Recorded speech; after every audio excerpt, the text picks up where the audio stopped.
Muy buenas tardes, tengan todos, comunidad mexicana, amigos, colegas del Río Grande Valley. Nuevamente desde el Consulado de México en Brownsville, estamos muy contentos de tener esta charla que llamamos TED Talk. En esta charla, como ustedes recordarán, el mes pasado, hablamos de comercio y ahora nos queremos concentrar en inversiones. And I'm going to do a little recap of what was the last talk, and mainly where we are for this month of February. As many of you remember, let me show you what you have here on the screen. We had a USMCA review last January. There were public consultations that concluded for both countries, Mexico and the US, with the participation of the private sector, business, labor, agricultural sectors, and a strong majority of the stakeholders in these consultations, they support preserving investment certainty, regional production, and shared economic growth. This is a very important thing, and this is very good news. So what is on now for February?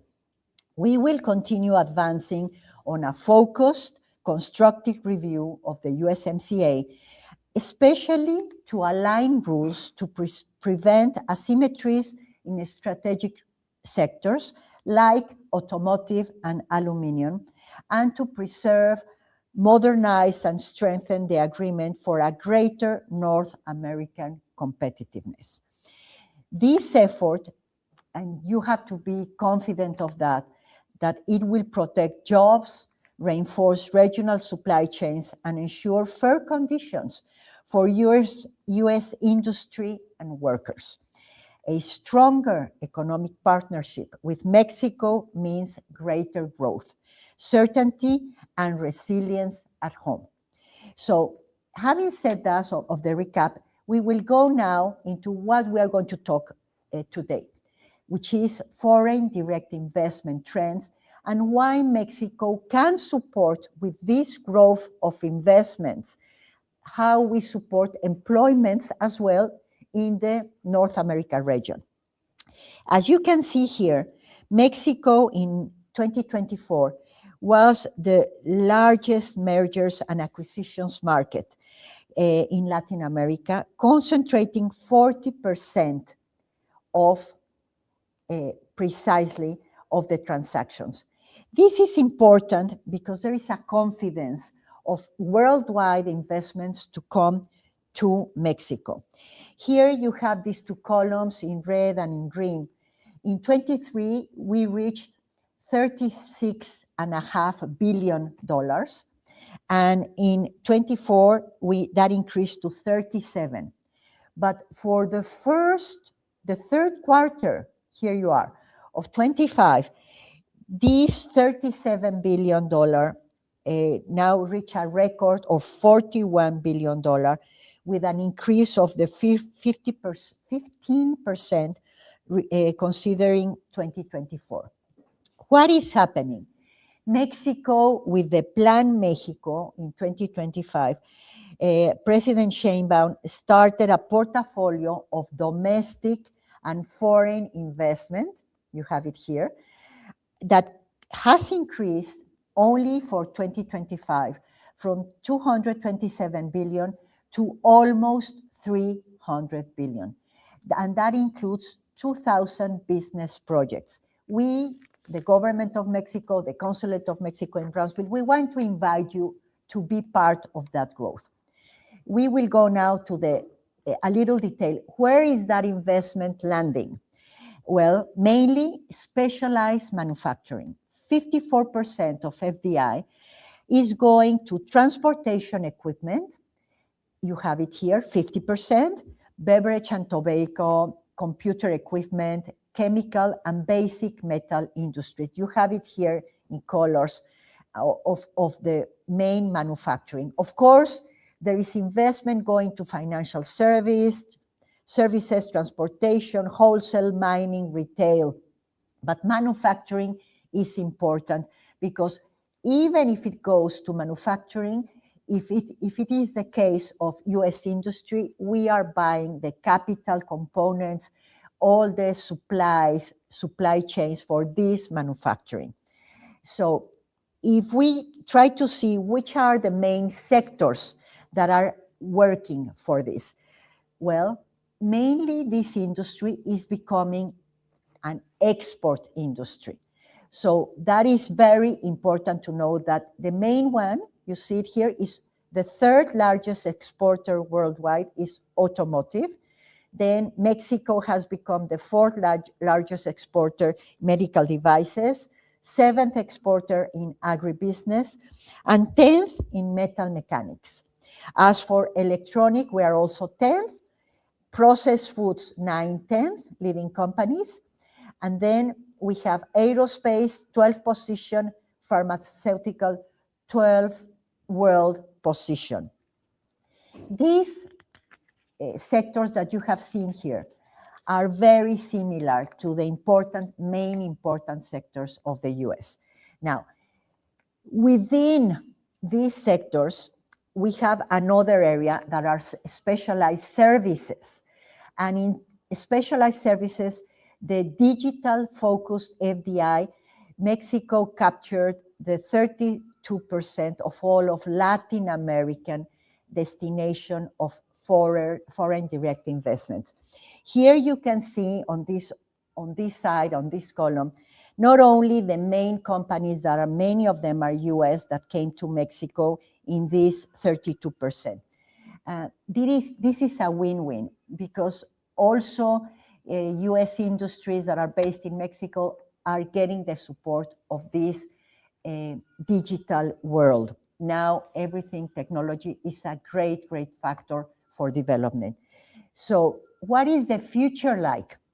So now Mexico, with the Plan Mexico, is focusing on energy, semiconductors, electromobility, cybersecurity. And how are we focusing on this? Well, we have 50 research centers, laboratories based on electricity, electronics. They are not new research centers. They are linked to universities. They are all around the country. And the main ones, here is only two of them, is the astrophysics, optics, and electronics in AOE, and also the Center for Research in Advanced Materials, which is concentrating in semiconductors and advanced materials. All of these centers in these sectors, they are creating already, generating 72,000 plus engineers in STEM in the eastern of Mexico, and another 35,000 plus engineers in the western region. All of these engineers to support the important industrial development. So, of course, industry needs energy. Where is Mexico looking at for the future? Mainly, you see here, 47% of clean energy. We want to generate it by 2030. And with an installation of 46 gigawatts, mainly in new solar and wind projects. So let's go here to the solar.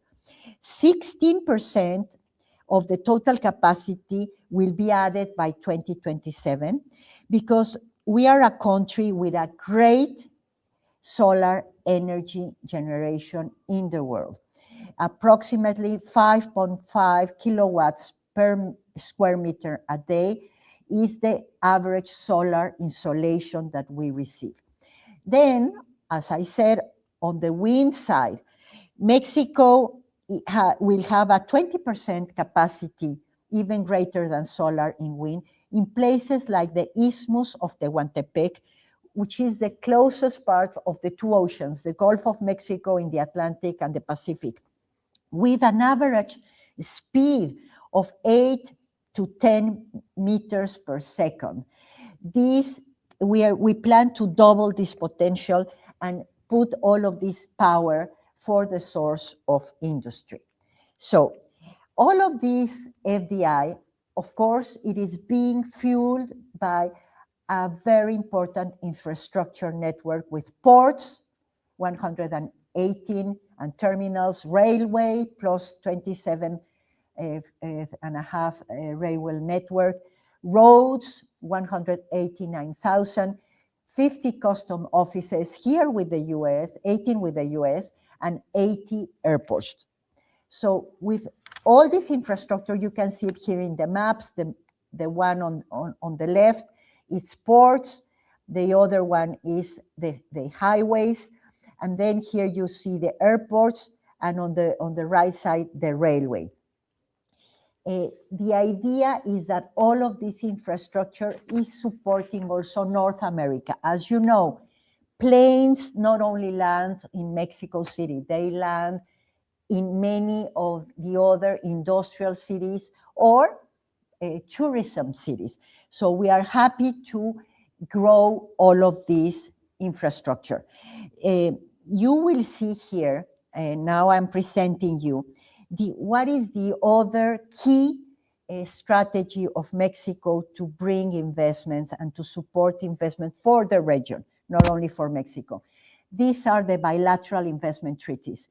We have already signed 31 with 31 countries, and Mexico is the third highest number of active bilateral investment treaties in the Americas. What does these treaties give to the investor? Well, not only a legal protection, guaranteed control over investment, a very important thing, investor-state dispute resolution mechanism. So going further, what is the other capability of Mexico? Human capital, definitely. But this human capital is working for the region. Mexico is the 10th most populous country. So, and that means a great consumer market. Over 60 million of that population are economically active individuals, and they are in an average of 30 years old, which is quite a young generation. If you look at the OECD countries, Mexico is within the 10 OECD countries with more STEM graduates, and this makes Mexico had in 2023 plus 175,000 STEM in engineering, manufacturing, and construction graduates. But another important detail that you may know, you may not know, Mexico is the first in the OECD ranking country with technical graduates and the fourth in professional graduates. That means that we are going even faster, not the engineers that take 4, 5 years, 6 years to graduate, but going to the technical workforce that we all need. So here that we see all the disciplines that we have, 700 technical programs, and of these programs, almost half of it are related to STEMs. We go now just to see the flows. There is a lot of gossip on whether Mexico has a lot of Chinese investment. Let me show you here that this is not the case. Mexico is mainly receiving US investment, followed by Canada. Canada was 16 times larger, but the US was 101 times more than the China. If you see it in a cake, this is a very good picture. You see the trends. The red part is the US, the yellow is Canada, and the tiny one is China. But where is the Chinese investment going? Well, it is going to the US. And in the case of automotive, which is the main sector, this is the distribution. And so you see how it is behaving. If we go here is where we see that 96% of China's investment went practically 49% to Canada, 47% to the US, and to Mexico, only 4%. So having said this, and knowing that Mexico is really the partner of the US and Canada, and some of the European and other investors that we have because of our treaties, but we are playing with the rules of origin of the USMCA. So I want to introduce you now, as a final closing, to the other tools that Mexico is putting to support the investors coming to Mexico. You have the Gateway MX. It's a new initiative of Mexico's foreign ministry to bring key platforms, not only of trade, but also of investment. Take a look at it whenever you can. You will find very important guidance and information on how to arrive and how to work with Mexico. The other tool you have is Bancomex. Bancomex is giving credit to SMEs, is giving leasing. It has this very important program you see here, IMEX suppliers. It's supply for maquiladora. So this is a support for nearshoring. It gives support to tourism, letters of credit, and of course, women. Why not? We have a Mexican woman president, and we are 7 women in the consulates of Mexico here at the border. It also supports export factoring, global trade strategies, corporate governance, and finance management. The other important tool you have that I want to show you is NAFIN, Nacional Financiera. It's a partner of all enterprises. It gives guarantee, green business credit, financial education, and it helps you to land on any state, to go directly where you want to put your investment. The other tool, this is very important for the border because the border has a special free zone tax exempt for strategic border incentives. This is for companies operating at the northern border, but also for those near Guatemala and Belize. And just to tell you, here we have a concrete example of how it worked for 25. Manufacturing establishments at border Mexican states grew 184% from 2010 to 2025. People ask us at the Consulate of Mexico in Brownsville, which are the other incentives under Plan Mexico. So here you have immediate investment deduction for the impuesto sobre la renta, which is regarding your investment, and that you can use in Mexico and for an operation after 2 years, and then any acquisition. This is open until September 30, 2030. Here you see the different percentage according to the years. So this is a very good incentive of income tax. An additional 25% is for the training of your employees, having their social security in the IMSS, Instituto de los Mexicanos, Mexicano para el Seguro Social. And then we have even other tools like VUI, VUI. VUI MX is a platform that a digital tool for a single window for investors. It is a step-by-step guide how to land, provides key information of Mexico. Take a look at it if you are wishing to do some kind of joint investment in Mexico. It will be an amazing tool. Finally, why do I say that FDI in Mexico contributes to the US? Mainly by keeping production, sourcing, and value creation inside North America, not going to any other region and making this region stronger. Second, the USMCA has consolidated North America as one of the most competitive, dynamic regions in the world. I said it on the other talk. We become a market of 50 plus million consumers around the market of the European Union. And you see here, 509 million consumers, very important. And Mexico, with its growth, with its younger generations, we buy from the United States. Here you see the USMCA also support domestic manufacturing jobs through co-production. we don't see nearshoring as taking one industry to the other side. It's a co-production because it crosses the border finally several times.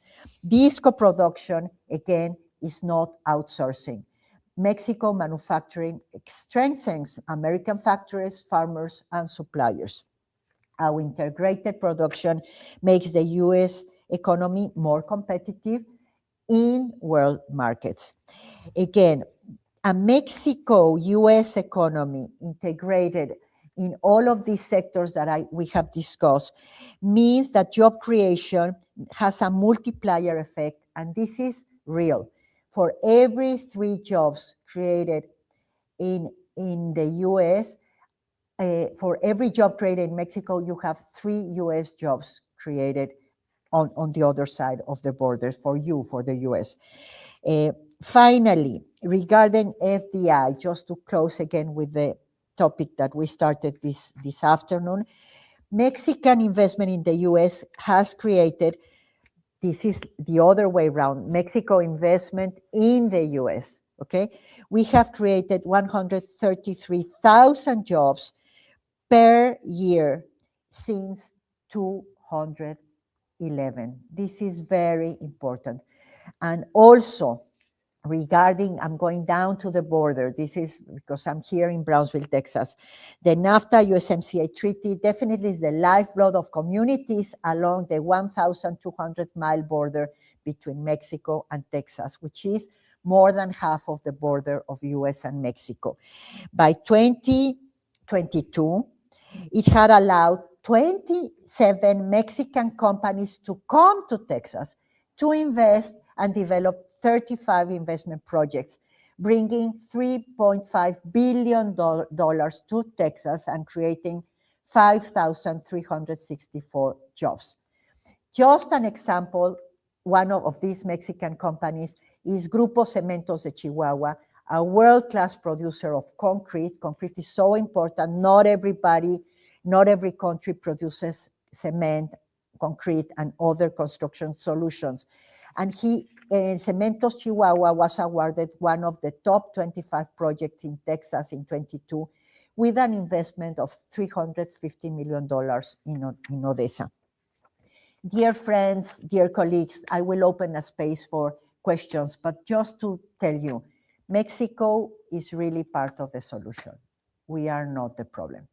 Thank you for your attention. And I ask my team here to read out any questions that you may have from the public. We have still a few minutes to make these talks short, smart, and we will be sending all of you, and we will putting this presentation that you see here precisely. We will put it publicly in our websites, the webpage of where are we? Instagram, YouTube, Facebook, Consulado de México, Facebook, Ventanillas Comunitarias, and X. You will find this presentation there, and we will send it to the 150, 160 friends of the consulate that are in the economic sector that have been invited for these talks. So do we have any particular questions here that you may want to ask? Yes, we have one question here in the comments asking, how's the recent changes with the TEMEC impacting TN visas for Mexican workers working in the United States under the NAFTA treaty? That's a very important thing. As you know, the previous NAFTA treaty had a section of visas called TN, T, table, N, like nothing. These visas are important because they are only awarded to Canada, US, and Mexico, and they have a list of professionals that can apply for those visas. The discussions will still go on to see whether these professionals stay as such, or probably the list will include new professions that now in 2026, compared to 1994, are relevant professions for the industries of the region. For instance, professions that could be added, in a way they are there but could be strengthened, are for nurses, the doctors, welders, other kind, not necessarily engineers, but then we go to more technical professions. Thank you for the question. Any other questions that we see here on this side? Well, thank you very much for your attention. We will be having this talk again next month of March. Again, at the same time, 3:30 to 4:15, more or less. Make it short, but next time we will concentrate on Plan Mexico. April, we will come back to discuss trade issues. It will be very important. By then, we will have probably data from the US Census Bureau of how 2025 closed, and we will have an updated presentation because the one we put already last month has new data that we want to share with you. Thank you so much for connecting with us. And if you didn't have to watch this now at 3 p.m., 3:30 to 4 p.m., you can watch it anytime. This presentation has been recorded. You will listen. And of course, you can always write to the consulate and write in our different sites, in our different websites, any questions you may want us to respond. Thank you for your time.